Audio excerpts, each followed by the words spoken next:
बिस्मिल्लाहिर्रहमानिर्रहीम। अस्सलाम वालेकुम स्टूडेंट्स। 9th क्लास आपके बायोलॉजी के चैप्टर नंबर 8 का लेक्चर नंबर 3 है बेटा। और आज का आपका टॉपिक है important minerals in human diet and their roles, के इंसान की खुराक में कौन से अहम मिनरल्स होते हैं और फिर उनका हमारे जिस्म में क्या रोल है, क्या किरदार है।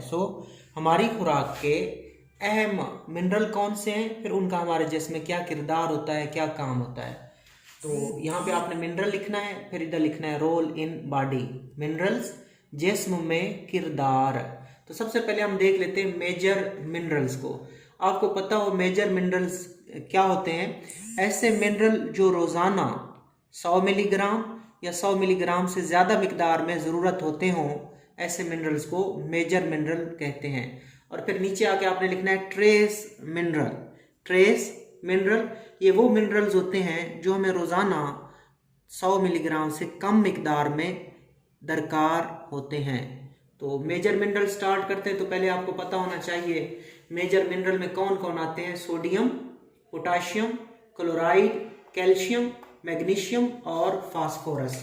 सोडियम की ये सिंबल है Na, पोटाशियम को K से जाहिर करते हैं, क्लोराइड को Cl नेगेटिव से जाहिर करते हैं, कैल्शियम को Ca से जाहिर करते हैं, मैग्नीशियम को Mg से जाहिर करते हैं और फास्फोरस को P से जाहिर करते हैं। सो आपको पता होना चाहिए sodium, potassium, chloride, calcium, magnesium और फास्फोरस ये मेजर मिनरल हैं and they are required in a amount of 100 milligram और more than 100 milligram per day.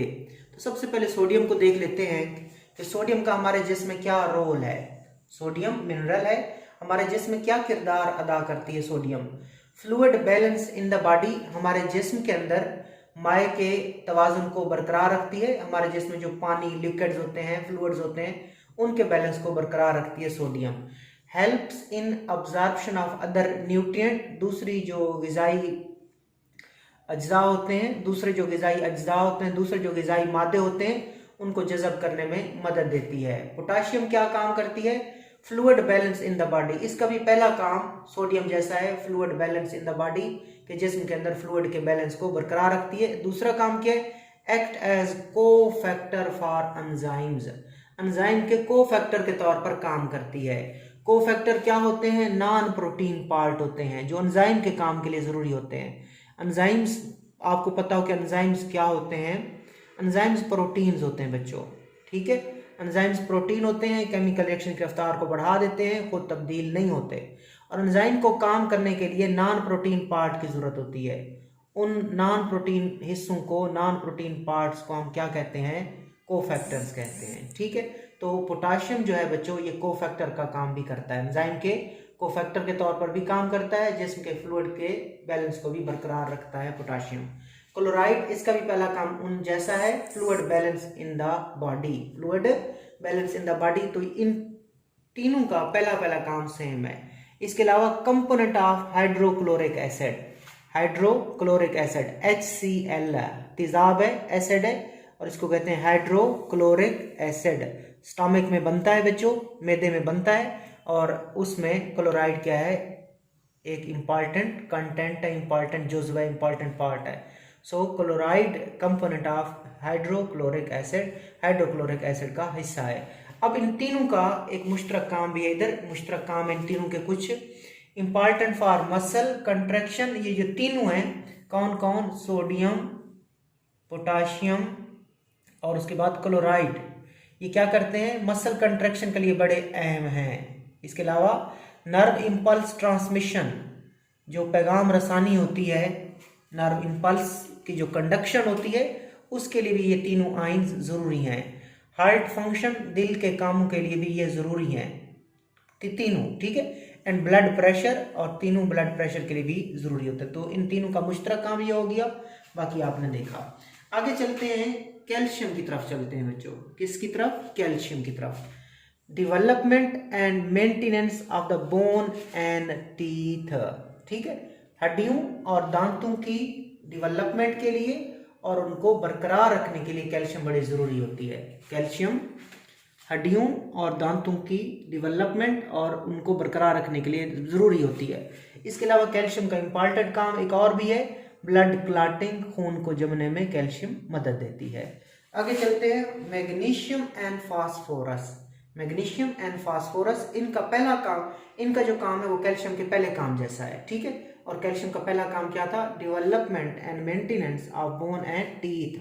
So development and maintenance of bone and teeth, हमारी जो हड्डियां होती हैं, हमारे जो दांत होते हैं, इनको डेवलप करने में, इनको फिर बरकरार रखने में 3 चीज़ों का किरदार होता है, एक मैग्नीशियम का, एक फास्फोरस का और एक कैल्शियम का। इसके अलावा कैल्शियम का एक एक्स्ट्रा काम भी है, ब्लड क्लॉटिंग, ठीक है बच्चों। ये आपके थे मेजर मिनरल जो हमें रोजाना 100 मिलीग्राम या 100 मिलीग्राम से ज्यादा मिकदार में जरूरत होते हैं। अब वो मिनरल देखेंगे जो हमें रोजाना 100 मिलीग्राम से कम मिकदार में जरूरत होते हैं, जिनको ट्रेस मिनरल कहते हैं। आपको एग्जांपल्स आनी चाहिए।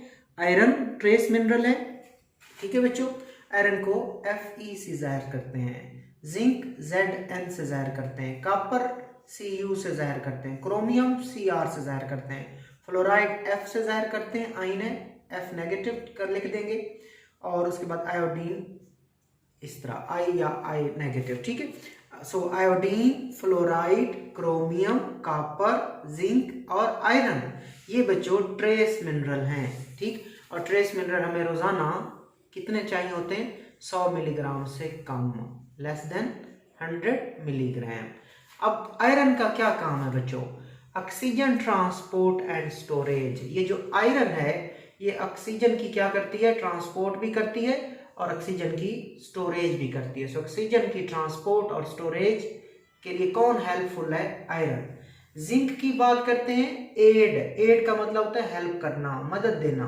क्या करना बच्चों? मदद देना, हेल्प करना। इंसुलिन एक्शन, ये एमसीक्यूज है। सो इंसुलिन के काम में, इंसुलिन बच्चों एक हार्मोन है, इंसुलिन एक हार्मोन है। अब आप कहेंगे हार्मोन क्या है? बच्चों हमारे जिस्म के अंदर ग्लैंड्स होते हैं, ग्लैंड्स, ठीक है, उनका काम रतूबते बनाना, जूस बनाना, सिक्रीशन होता है।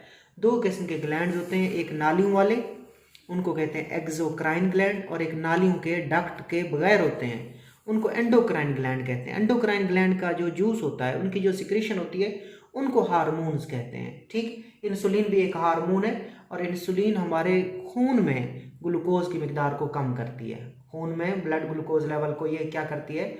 इंसुलिन ब्लड ग्लूकोज लेवल को डिक्रीज करती है। और इंसुलिन के काम में मदद कौन करती है? Zinc. So zinc helps in insulin action. इसके अलावा जिंक के और क्या क्या काम है बच्चों? हेल्प्स इन ग्रोथ, ग्रोथ में भी मदद देती है इंसुलिन, एंड रिप्रोडक्शन, और रिप्रोडक्शन में भी मदद देती है। तो क्या देखा आपने? Zinc help in insulin action, insulin के काम में मदद देती है, helps in growth and reproduction, growth में भी मदद देती है। ग्रोथ का मतलब होता है साइज में बढ़ना, एक जानदार का साइज में बढ़ना ग्रोथ कहलाता है। रिप्रोडक्शन कहते हैं ऐसा अमल जिसमें जानदार अपनी नस्ल को बढ़ाता है, बच्चे पैदा करते हैं, उसको रिप्रोडक्शन कहते हैं। सो रिप्रोडक्शन में मदद देती है जिंक, ग्रोथ में मदद देती है, इंसुलिन के एक्शन में मदद देती है जिंक। और आयरन और जिंक का एक मुश्तरक काम भी है। आयरन और जिंक का मुश्तरक काम क्या है? Act as enzymes cofactor, enzyme के कोफैक्टर के तौर पर काम करते हैं दोनों। नॉन प्रोटीन हिस्से होते हैं, कोफैक्टर क्या होते हैं? नॉन प्रोटीन होते हैं, एंजाइम के काम के लिए जरूरी होते हैं, ठीक। सो कोफैक्टर के तौर पर भी ये दोनों काम करते हैं। सपोर्ट इम्यून फंक्शन, और इम्यून फंक्शन को क्या करते हैं? सपोर्ट करते हैं। आयरन और जिंक इम्यून फंक्शन को क्या करते हैं? सपोर्ट करते हैं, सहारा देते हैं। इम्यून फंक्शन क्या है बच्चों? हमारे अंदर एक कुव्वत मुदाफ़ती निज़ाम होता है, उसको इम्यून सिस्टम कहते हैं, और वो हमें बीमारियों से बचाता है, ठीक है। तो उस इम्यून फंक्शन को, उस इम्यून सिस्टम को सपोर्ट कौन करते हैं? आयरन और जिंक। आगे चलते हैं बच्चों कॉपर की तरफ। Cu copper act as enzyme cofactor, तो कॉपर एंजाइम के कोफैक्टर के तौर पर काम करता है। Chromium helps in insulin action, जिस तरह zinc helps in insulin action, aids in insulin action, इसी तरह क्रोमियम का काम भी वही है, हेल्प्स इन इंसुलिन एक्शन। 2 चीजें हेल्प्स इन इंसुलिन एक्शन करती हैं, एक क्रोमियम और एक जिंक। आगे चलते हैं फ्लोराइड की तरफ, ठीक है। अक्सर आपने सुना होगा फ्लोराइड टूथपेस्ट, ठीक है, तो ये दांतों के लिए बड़ा जरूरी है।